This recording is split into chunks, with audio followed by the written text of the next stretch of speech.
बिस्मिल्लाहिर्रहमानिर्रहीम। अस्सलाम वालेकुम। हकीकत टीवी साइंस एंड हेल्थ में खुश आमदीद। अजीबो गरीब सूरत हाल नज़र आ रही है मिस्र से। ये जो मनाजिर आपकी स्क्रीन पर इस वक्त चल रहे हैं ये बड़े हैरान कुन हैं कि मिस्र की फोर्सेस इस वक्त वो ट्रेनिंग कर रही है जो असल में हमास ने 7 अक्टूबर को हमला करके इसराइल की ईंट से ईंट बजा दी थी और उनके लोगों को अगवा करके ले गए, घरों में घुस के।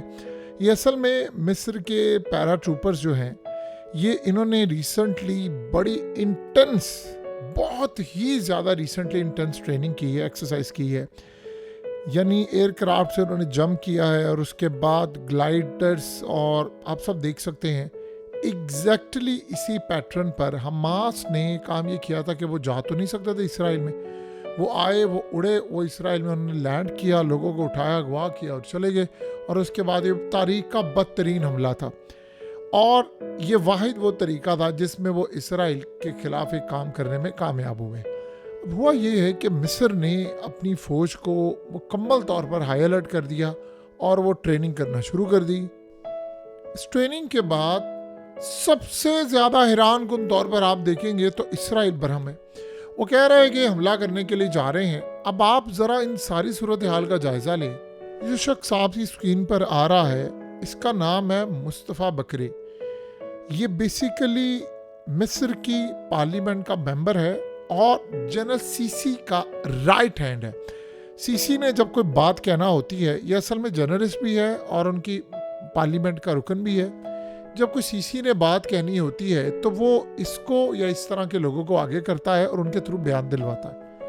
आप इमेजिन करें कि उसने जो स्टेटमेंट दी है और ये जो ट्रेनिंग हो रही है, इसको आप ज़रा गौर से देखेंगे तो आपको पैटर्न क्लियर नजर आएगा। डॉट्स कनेक्ट करें। उसने कहा कि मिस्र की आर्मी एक दिन के अंदर अंदर, सिर्फ एक दिन में 24 घंटे के अंदर अंदर पूरा तिल अवीव कैप्चर कर लेगी, फतह कर लेगी। अगर इस सारी सूरत हाल में इसराइल ने हमारे खिलाफ कोई इक़दाम करने की कोशिश की तो हमें 24 घंटे से ज़्यादा टाइम नहीं लगेगा, हम इसराइल को फतह कर लेंगे। अब आप गौर करें तो जाहिर सी बात है, लोग कहते हैं कि जी सीसी तो वो इसराइल का मोहरा है और सीसी ने ये किया वो किया। सीसी ने जो बयान दिलवाया है ये असल में सीसी का बयान है और इस बयान के पीछे आप अगर गौर करें तो मिडिल ईस्ट की बहुत सारी कंट्रीज़ हैं क्योंकि वो मिस्र को बैक करती हैं। इसने बयान क्यों दिया? इस बंदे ने जो बयान दिया है वो सीसी के कहने पर दिया। उन्होंने इसराइल को वार्निंग जारी की है कि एक बात ज़हन में रखना है, ये जो तुम गेम प्लान कर रहे हो ना सहराए सीना तक आने का, ये प्लान ना करना। क्योंकि अब हुआ ये है कि डोनाल्ड ट्रंप ने धमकी दी है मिस्र को कि अगर तुमने गजा के लोगों को ना लिया तो इमदाद बंद कर देंगे, पाबंदियाँ लगाएंगे, बहुत सारा काम होगा। तो उसने असल में पैगाम ये दिया है कि हमें पता है इसके पीछे इसराइल है। तो मिस्र ने ऐलान कर दिया है कि हम ये काम नहीं होने देंगे, हमें कोई बंदा नहीं चाहिए। और उससे भी बढ़कर उन्होंने बात की है मिस्र ने कि इस सारी सूरत हाल में हमारे पास एक प्लान है जिसमें गजा के लोगों को निकालना भी नहीं पड़ेगा और रीबिल्ड कर लेंगे। देखिए प्लान बड़ा सिंपल है, आप नॉर्थ के लोगों को साउथ भेज दें और साउथ के लोगों को आप नॉर्थ भेजें। जब नॉर्थ बन जाए तो साउथ में भेज दें, साउथ बन जाए तो आप नॉर्थ में उसको वापस लें। तो इस सारी सूरत हाल के अंदर मामला बड़े क्लियर है। आज के दौर में तो आप कंटेनर्स देखते हैं वो मिल जाते हैं, वो बने बनाए मिल जाते हैं। ये नहीं है कोई बड़ी रॉकेट साइंस नहीं है कि आपको लोगों को निकालना पड़ेगा। इसराइल ये चाहता है।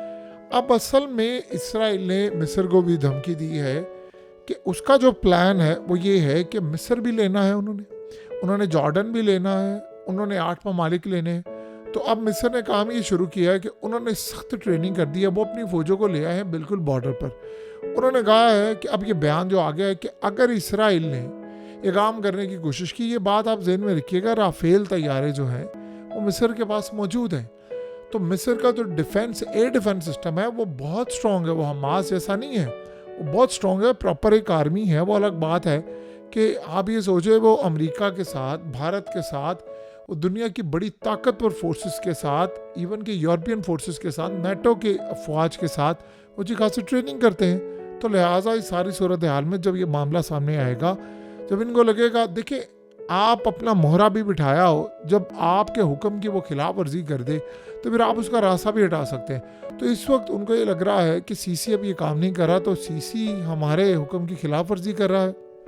तो हम ये काम नहीं छोड़ेंगे। देखिए 20 लाख लोग मिसाल के तौर पर अगर मिस्र आते हैं तो वो 20 लाख लोग बाद में हालात किस तरह के क्रिएट कर दें वहाँ पर आकर, क्योंकि उनको सीसी पर गुस्सा होगा तो वो उसी तरह उनकी आंखों में इंतकाम है, उनको घरों से निकाला है तो वो किसी और मुल्क के अंदर नहीं छोड़ेंगे।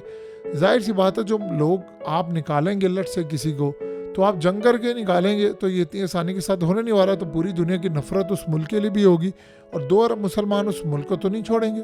तो लिहाजा इस सारी सूरत हाल में उसको पता है कि ये ना हो कि लड़ाई मेरे खिलाफ ही शुरू हो जाए, क्योंकि जो मुल्क पनाह देगा इनको घरों से निकाल कर उसकी खैर नहीं। तो उसको ये अंदाज़ा हो रहा है कि इसराइल की आ रही हैं धमकियाँ, तो अगर इसराइल इस सारी सूरत हाल के अंदर मेरे खिलाफ जाता है, इक़दामात करता है तो मामला ख़राब हो जाएंगे। लिहाजा उसने ये बात बता दी है कि हमारे पास प्लान बी है, और अगर ये मामला यहाँ तक ना रुकता और ये चीज़ें ना होती, अगर तुम हरकत ना करते, अगर तुमने यहाँ तक ये मामला ना रोका तो फिर हमारे पास ऑप्शन बहुत ज़्यादा है।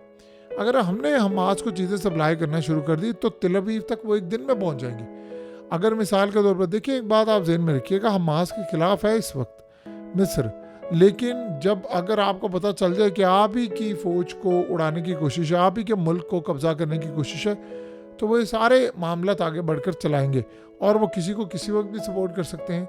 आप 1 मिनट के लिए देखिए तो सऊदी अरब को कितना सख्त बयान दिया है नेतन्याहू ने। उसने कहा है कि अगर इतना शौक है ना तो एक ज़मीन का टुकड़ा दे दो तुम लोग गजा के लोगों को और वहाँ पर रख लो सऊदी अरब में।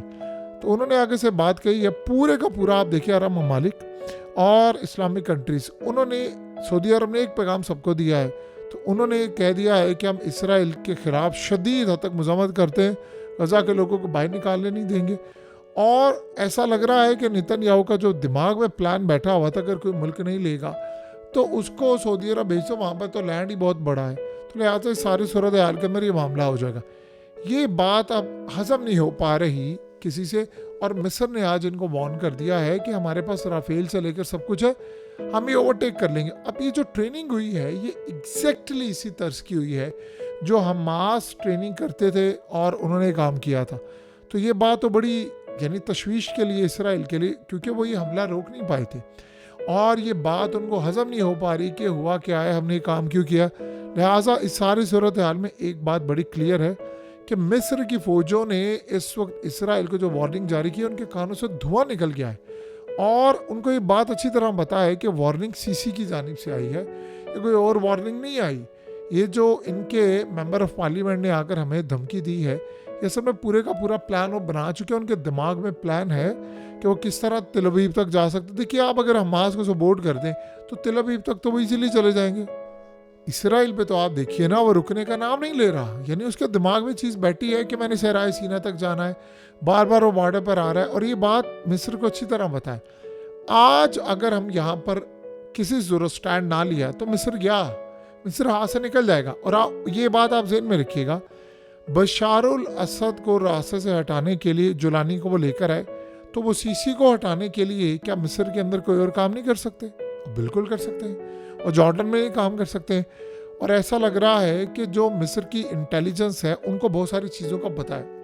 अब एक बात ज़रा समझिए, जब हमास ने हमला किया तो मिस्र की जानिब से बयान दिया गया था कि हमने 10 दिन पहले इसराइल को बता दिया था, हमारी इंटेलिजेंस एजेंसियों ने, कि आप पर ये हमला होने जा रहा है 7 अक्टूबर का। तो 7 अक्टूबर के हमले से पहले पहले आप तैयारी कर ले, 10 दिन पहले बताया। और बाद में अजीबोगरीब बात है कि ये खबर डिलीट भी कर दी गई पूरे इसराइल के मीडिया से, क्योंकि उन्होंने बताया कि हमास के हमले का तो इनको बड़ी देर का पता था, इन्होंने हमला होने दिया, इन्होंने जानबूझकर हमला होने दिया कि ताकि हमें एक जवाब मिले कि हम गजा के ऊपर चढ़ाई करें, बमबारी करें, गजा के लोगों को निकाले। वैसे इनको कोई जवाब मिल नहीं रहा था, तो लिहाजा उन्होंने काम किया। हमास ने जो काम किया वो डिफरेंट था, वो ये चाह रहे थे कि हम इनको अगवा करें, उसके बदले में अपने कैदी रिहा करवाएं। और आप उस प्लान को कामयाब नाकाम किसी भी तर्ज पर कह सकते हैं। बहरहाल वो एक आइडियल प्लान नहीं था। जो भी आप सूरत हाल करें, यहिया सिनवार तो ये कहता है कि हम अगर जंग ना छेड़ते तो हम पर इससे ज़्यादा खतरनाक जंग मुसल्लत होने वाली थी, हमारे पास इंटेलिजेंस मालूमात थी। तो इस सारी सूरत हाल में उस पर बहस हो सकती है, लेकिन मिस्र के पास अगर इतनी इंटेलिजेंस मालूमात थी कि उन्होंने कहा कि 10 दिन के बाद हमला होने वाला है आप पर, तो आप बचा लें अपने आप को और कैदियों को, यानी आपके किसी भी, और यहाँ तक बताया था एक म्यूजिकल फेस्टिवल तक भी हमला हो सकता है। तो सारी सूरत हाल के अंदर इसराइल के पास जो सीन था, सिनेरियो था, वो इसी तरह का एक हमला हुआ, सिक्योरिटी हट गई, कैसे हटी, क्यों हटी, किसी ने नहीं पूछा आज तक, और इसराइल इस जंग को आगे लेकर बढ़ा और उसने जो बमबारी की। सो मिस्र के पास इंटेलिजेंस मालूमात ये भी है कि इसराइल बहुत बड़ा हमला करने वाला है उस पर, तो उन्होंने ऑलरेडी वार्निंग जारी कर दी है कि 24 घंटे के अंदर अंदर हम तेल अवीव को फतह कर लेंगे। अगर तुम लोग अपनी औकात से बाहर ना इस वक्त आओ तो वो ज़्यादा बेहतर। अगर औकात से बाहर निकलोगे तो हमारे पास तुम्हारी ईंट से ईंट बजाने के लिए बड़े प्लान्स हैं। हकीकत टीवी साइंस एंड हेल्थ की इस वीडियो के नीचे कमेंट ज़रूर कीजिए, अपनी राय का इजहार ज़रूर करें और इस वीडियो को हर जगह शेयर करते हुए चैनल को सब्सक्राइब ज़रूर करें।